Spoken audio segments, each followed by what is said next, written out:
So let me see. So we continue with the laws of Pesukei de Zimra, and it's chapter Siman 14 and CF number 8. So I think it's last one. Yeah, it's last one. Okay, so it says, if person comes to the synagogue and the congregation is beginning to pray Pesukei de Zimra, and he does not have Tallis and Tefillin, but he expects that they will be brought to him, he can also say Pesukei de Zimra with congregation. Okay. So basically, what can we say about it? So I'm not sure. Somehow he does not have. Maybe he's a guest and somebody is going to bring it to him later. Tallis and Tefillin. Okay, so he can start praying Pesukei de Zimra, and then he can don Tallis and Tefillin later on. We're going to see when. Okay. So many times I think it's applied when a person starts praying earlier, meaning right after dawn. But the time for Tallis and Tefillin is much later. What is much? I don't know. Maybe I would say in the winter, maybe 20 minutes later, 25. So basically, if you need, if you're under pressure and you need to get going, you need to go get early to work, so you're allowed to pray right after dawn. There is no problem. So, but still, you cannot say blessing on Tallis and Tefillin. So what they say, so you can start Pesukei de Zimra and then put on Tallis and Tefillin later on, or put them without blessings, and then you say blessing later on. So that's a very practical law. And when the Tallis and Tefillin are brought to him, he should put them after Ishtabach, before blessing Yotzer Or. So basically, as we said last time, the Ishtabach, and the time before, Ishtabach is the final clause of Pesukei de Zimra. So basically, he would close the section, and after that follows Kaddish, and after that we say Baruch Hu. Okay, so after this Ishtabach, so he can say blessing or Tallis and Tefillin, or put them on. Okay, commentary. Simishna Brura, which say that one may put them on and recite the blessing even during Pesukei de Zimra. Okay, as long as is being haperakim between the sections. So as we said before, so if you need to interrupt, the best way to interrupt between the sections. So if you finish one Tehillim, you do whatever you need to do, and then you come back. One may also put them after Ishtabach, but not between Pesukei de Zimra and Ishtabach, since the blessing of Ishtabach must not be separated from Pesukei de Zimra itself. Okay, so basically this Ishtabach blessing is the last blessing before Baruch Hu, and closing Pesukei de Zimra.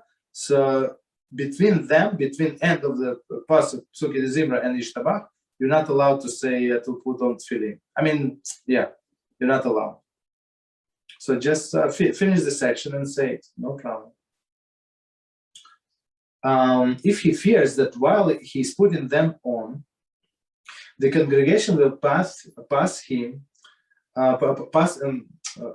by in the prayers, and he will be prevented from Shmona Esra, this congregation. He should skip from Vechurachum verse in the Chodu section until Vechurachum verse that precede the Ashre.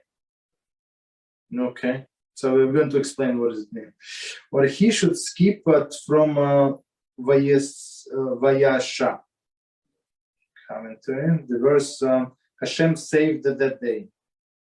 So it begins with a section introduced as Yashir. Okay, but it's later on. Okay, so let's try to understand. So basically, so Kitzur tell us. So if you're late, so you're in the middle of the Pesukei de Zimra, and if you start putting Tallis and Tefillin, so they fly very fast. They pray very fast, right? So the author here say that you are allowed to skip some things in a Pesukei de Zimra in order so you put on Tallis and Tefillin. That's the thing. Okay. Just 1 second. So I'm not sure, unless you follow and unless you know where is it. It's I guess it's only mumbo jumbo for you. So let me quickly read, but you can go into your siddur and see where is it. So one more time. If he fears that, I'm going to read this sentence again. If he fears that while he's putting them on, meaning Tallis and Tefillin, the congregation will pass him by in the prayers, and he will be prevented from praying Shmona Esrei of this congregation. Okay, he should skip from Veihurahum, verse in Chodu. So in Chodu, like Chodu, even though it's considered to be one prayer, but it consists, comprises of several parts. So he said there is one Veihurahum. Remember, maybe second part, the third part, and the third part. Okay, so basically he can skip there until Veihurahum precedes Ashrei. Okay, so basically it's same sentence, but he gains, I don't know, maybe a minute or two, like maybe minute and a half. That's the way I see it. So, but this minute and a half can save him so a minute that he can start the Shmona Esrei together. That's the goal. Or he should skip from Vayisha until Yishtabach. So or just skip almost the whole Pesukei de Zimra. And he should only say the primary psalms of Pesukei de Zimra. Okay. In order of the presidents listed above, as we said before. So he says the opening blessing. Then he said Psalm 135 and closing blessing, which is Yishtabach. So that's the minimum thing, right? So if he sees that they already started Pesukei de Zimra and he does not have time and he just started putting Tallis and Tefillin, so he just minimize and Pesukei de Zimra, and then he can repeat it after the prayers, as we said. So that he should have time to put Tallis and Tefillin after he has recited Yishtabach. Okay, again, if he has time, and before the Chazan recite the Kaddish, following Yishtabach. So commentary. For discussion of halachas pertaining to one who will not obtain tefillin until after the congregation prayer, see, okay, another place. So basically what it says here, so after we say Yishtabach, right, we say Kaddish and then we say Bor. If you need time to find it in your siddur, just let me know. You need time or are you good? You good? Okay. Okay, no problem. So you're good. Okay, so basically, I'm not sure how is it possible. So they basically the thing is while you put in tefillin, you're not allowed to talk. So you're not allowed to answer this Kaddish. So I'm not sure how can he. I mean, maybe he finished early this Yishtabach, and before they start Kaddish, he can have, I don't know, like 1 minute. I'm not sure like how long he needs to put on tefillin. So okay. So basically, I have a question. Please. Let's say someone forgot their tefillin and tefillin at home for Shacharit in the morning. Yes. Does that mean that they have to put it on and mincha? No, he can come home and put it on. What is the problem? Oh, just say the Shema with the tefillin on. Yes. So he doesn't say Shema in the morning. Yeah. It's the best way, the proper way to put tefillin in the morning in the very beginning of the prayer. Say all the prayers, of course. So that the most proper way, of course, if you don't have, say Shema with tefillin.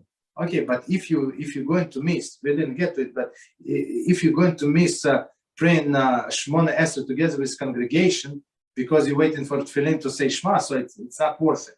Just skip it and go directly to without tefillin and put it after the prayers.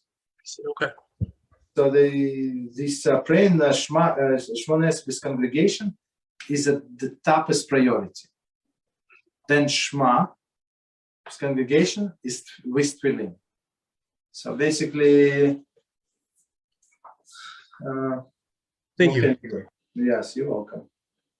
So I mean, this the way I see it. Let me tell you this there's a parable, right? So it was one guy, right? I don't know, some king's official, and he was walking in a forest, and he saw there is a target, and there is an arrow like in a bullseye.